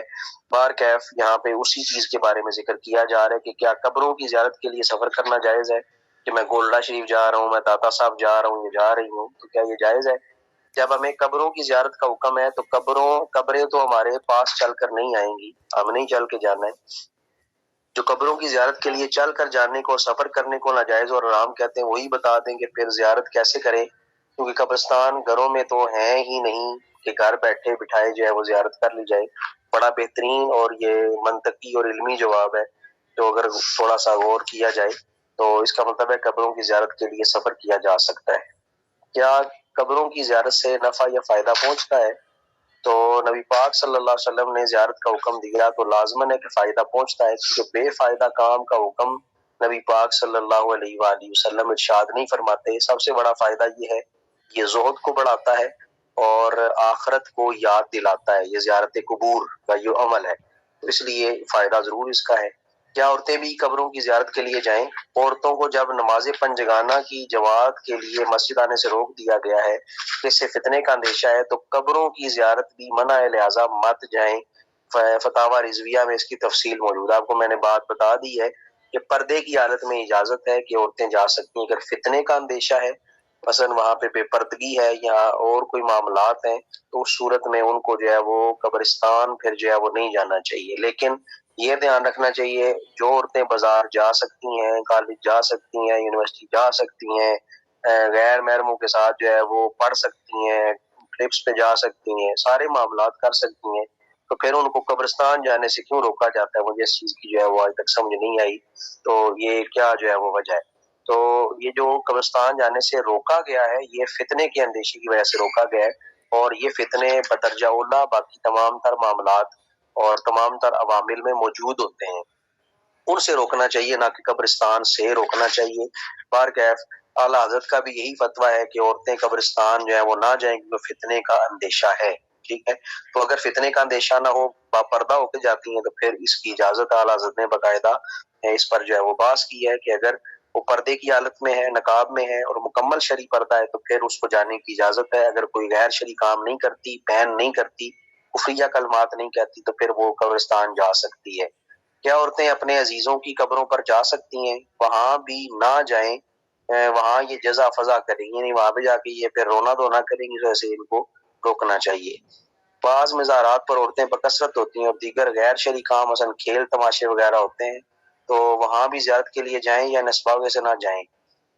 ان اسباب کی وجہ سے زیارت سے نہیں رکنا چاہیے۔ اگر ان غیر شرعی امور کو روکنے کی طاقت رکھتے ہیں تو ان کو روکیں، ان کو باز کروائیں، لیکن حاضری کو جو ہے وہ نہ روکیں۔ جس طرح کعبہ شریف میں بت رکھے ہوئے تھے، کفار مکہ جا کر انہیں سجدے کرتے تھے، کعبہ شریف میں بت پرستی ہوتی تھی، مگر آقا کریم صلی اللہ علیہ وسلم اس بات کو بہانہ بنا کر کعبہ شریف جانے سے نہیں رکے، بلکہ آپ کعبہ جایا کرتے تھے۔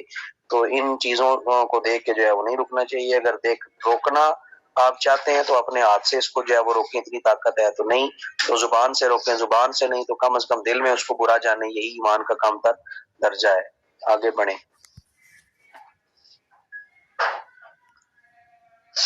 زیارت قبور کا طریقہ کیا ہے؟ زیارت قبور کا طریقہ یہ ہے کہ پائنتی کی طرف سے جا کر میت کے منہ کے سامنے جو ہے وہ کھڑا ہو، سرانے سے نہ آئے، یعنی پائنتی کی طرف سے، ٹانگوں کی طرف سے آئے اور دائیں طرف جو ہے وہ کھڑا ہونا چاہیے اسے، اور یہ کہ السلام علیکم اہل دار قوم مؤمنین انتم لنا سلف وإنا ان شاء اللہ بكم لاحقون نسأل اللہ لنا ولکم والعفو والعافیت یرحم اللہ المستقدمین منا والمستاخرین اللہم رب الارواح الفانیتی والاجساد البالیات وللعظام الناحرات ادخلہ حاضی القبور منکا روحا و ریحانا ومنا تحیتا و سلام۔ اگر یہ کسی کو یاد ہو جاتی ہے تو ٹھیک ہے، اس کی دعا کو پڑھے، لیکن بہتر دعا جو لکھی گئی ہے وہ یہی ہے، السلام علیکم یا اہل القبور یغفر اللہ لنا ولکم انتم سلفنا ونحن بکم لاحقون۔ یہ بھی دعا جو ہے وہ مانگی جاتی ہے قبرستان میں جانے کے لیے۔ ابھی سارے ثواب کے بارے میں ہم پڑھتے ہیں۔ قبرستان میں جا کر کیا پڑھنا چاہیے؟ سورہ الحمد پڑھنی چاہیے، الف لام جو ہے وہ پڑھنی چاہیے مفلحون تک، اور آیت الکرسی اور سورہ بقرہ کی جو آخری آیات ہیں آمن الرسول سے لے کے جو ہے وہ آخری سورت تک جو ہے وہ پڑھنی چاہیے۔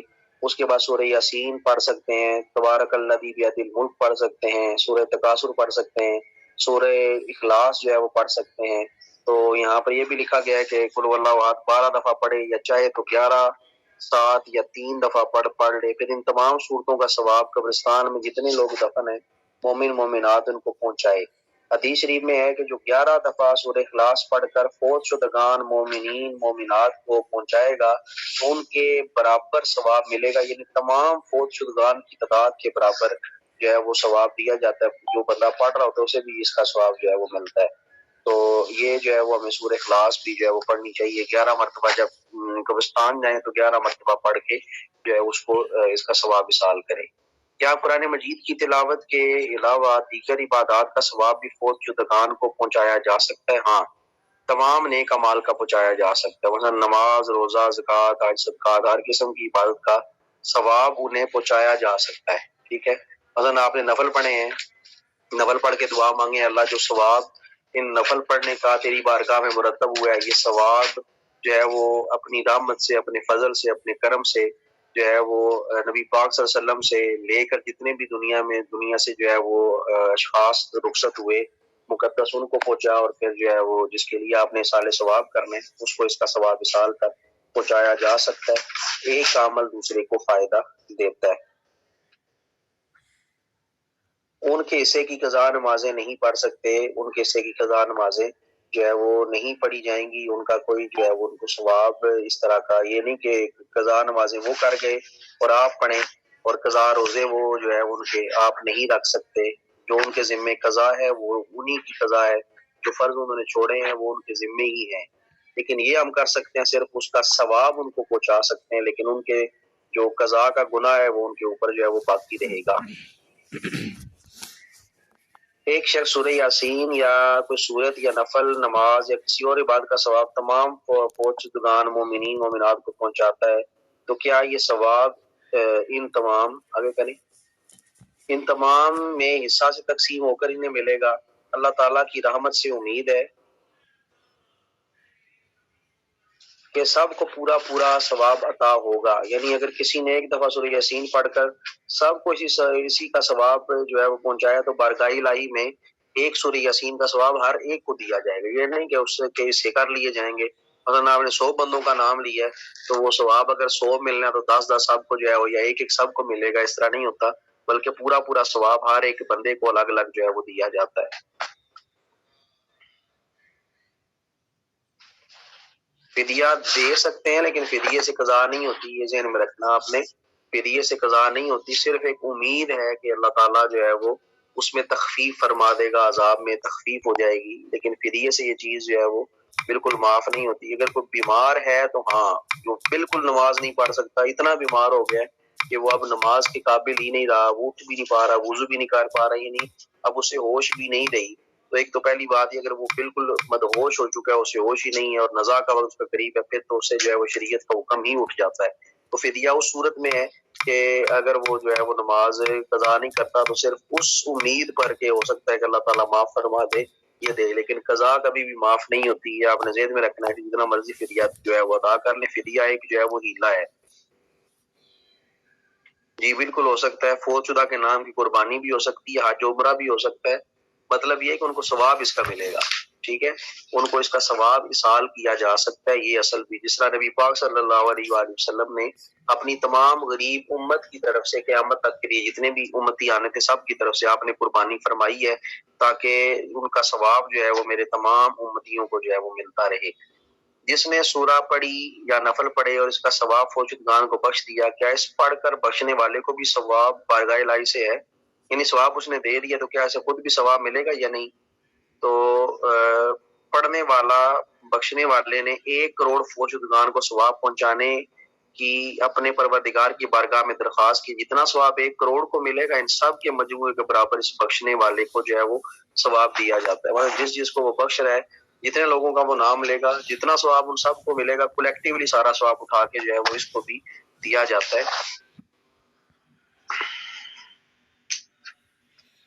بیٹے نماز اور روزہ انفرادی طور پہ ایک آدمی پر فرض ہیں، ٹھیک ہے، یہ ایک عورت پر فرض ہے.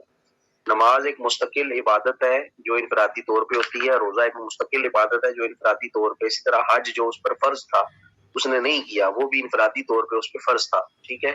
تو یہ ان کی قضا ہو سکتی ہے، نماز اور روزے کی قضا ہوتی ہے، ٹھیک ہے، لیکن باقی کسی عمل کی اس کے لیے قضا نہیں ہے. مثلا کسی نے جو ہے وہ حج اور عمرہ کرنے یا کسی پہ قربانی واجب تھی، ٹھیک ہے، تو اس کا وجوب اس پہ باقی ہے، اگر وہ ادا نہیں کرتا تو اس کا گناہ اس کے سر رہے گا. اگر آپ اس کی طرف سے ادا کرتے ہیں اس کا ثواب آپ اس کو پہنچا سکتے ہیں. یہ نہیں کہہ سکتے کہ آپ نے قربانی دے دی اس کی طرف سے ادا ہو گئی، جو اس نے نہیں دی تھی وہ مکمل ہو گیا، اس طرح نہیں ہوگا. اور جس طرح نماز اس نے مثلا 200 نماز چھوڑی، آپ اس کے سے کی 200 نماز پڑھنے کہیں گے جی اس کی طرف سے ہو جائے گی، اس طرح نہیں ہوتا. جس کے ذمے جو قضا ہے وہ قضا باقی رہے گی. لا تازر وازرۃ وزر اخری، ایک جو مالی عبادت ہے وہ آپ کی ہو جائے گی، بدنی عبادت اس طرح نہیں ہوتی، ٹھیک ہے. بدنی عبادت میں قضا جو ہے وہ آپ کو کرنی پڑتی ہے. بدنی عبادت میں نماز ہے، روزہ ہے، جو انفرادی عبادتیں جنہیں ہم عام طور پہ کہتے ہیں، جو انفرادی طور پر ہر ایک پر فرض ہیں، وہ جو ہے وہ لازمی ہمیں دینی پڑتی ہیں. لا تازر وازرۃ وزر اخری، مطلب یہ کہ ایک کا بوجھ جو ہے دوسرا نہیں اٹھائے گا، تو یہ بوجھ ہے، ٹھیک ہے جی. اصال ثواب کیا جا سکتا ہے، لیکن یہ نہیں کہ آپ نماز پوری کے پڑھ کے کہیں کہ اس کو ثواب اس کا مل گیا، نماز معاف ہوگی، اس طرح نہیں ہوتا. جس نے اگر نابالغ بچہ پڑھ کر یا کوئی نیک عمل کر کے فوت شدگان کو ثواب بخشے تو ہو جائے گا، اللہ تعالیٰ کے فضل و کرم سے وہ بھی ثواب جو ہے وہ پہنچے گا. قبر کو بوسہ دینا جائز ہے یا نہیں؟ بعض علماء نے جائز لکھا مگر صحیح یہی ہے کہ منع ہے، ٹھیک ہے. قبر کو بوسہ دینا یہ منع کیا گیا، اور یہاں تک اعلیٰ حضرت علی رحمہ نے لکھا کہ جتنا آپ زندگی میں اس سے دور رہے اتنا ہی جب آپ قبرستان اس کی قبر پہ جائیں تو زندگی میں جتنا آپ اس سے دور رہے یا فاصلے پہ رہے تو آپ اس سے جو ہے اسی طرح فاصلے پر ہی قبر میں بھی جو ہے وہ کھڑے. نہیں اتنا نہ قریب جائیں کہ جو ہے وہ آپ بوسو کنار قبر کو کریں. تو علماء اہل سنت نے بالخصوص، جس طرح یہ بریلویوں پہ الزام ہے کہ بریلوی مشرک ہیں، تو یہ بریلویوں نے ہی مسئلہ بتایا کہ قبر کو بوسہ نہیں دینا، ٹھیک ہے. اعلیٰ حضرت کا یہ باقاعدہ موقف ہے اور بڑا سخت موقف ہے. اس حوالے سے اعلیٰ حضرت نے فرمایا کہ قبر کو بوسہ دینا نہیں چاہیے. آپ نے فرمایا کہ یہ منع ہے. خواص جو ہے وہ دیں لیکن عوام کے سامنے نہ دیں. خواص اگر دیں تو تنہائی میں دیں تاکہ جو ہے وہ اس قسم کا کوئی شک اور شائبہ کسی بھی عام آدمی کے دل پہ نہ گزرے کہ یہ عبادت کر رہا ہے. یعنی یہاں تک منع کیا گیا ہے، جھکنے سے منع کیا گیا ہے. تو یہ اصل اہل سنت کا موقف ہے. بعض نے جائز قرار دیا ہے، ٹھیک ہے، دے سکتے ہیں، لیکن قبر کو بوسہ دینے سے انہوں نے منع کی ہے. والدین کی قبر کو باقاعدہ بوسہ دینے کا جواز موجود ہے، حدیث بھی جو ہے وہ ملتی ہے. قبر کا طواف کرنا کیسا ہے؟ قبر کا جو ہے وہ طواف کرنا جو ہے وہ یہ غلط ہے، ٹھیک ہے.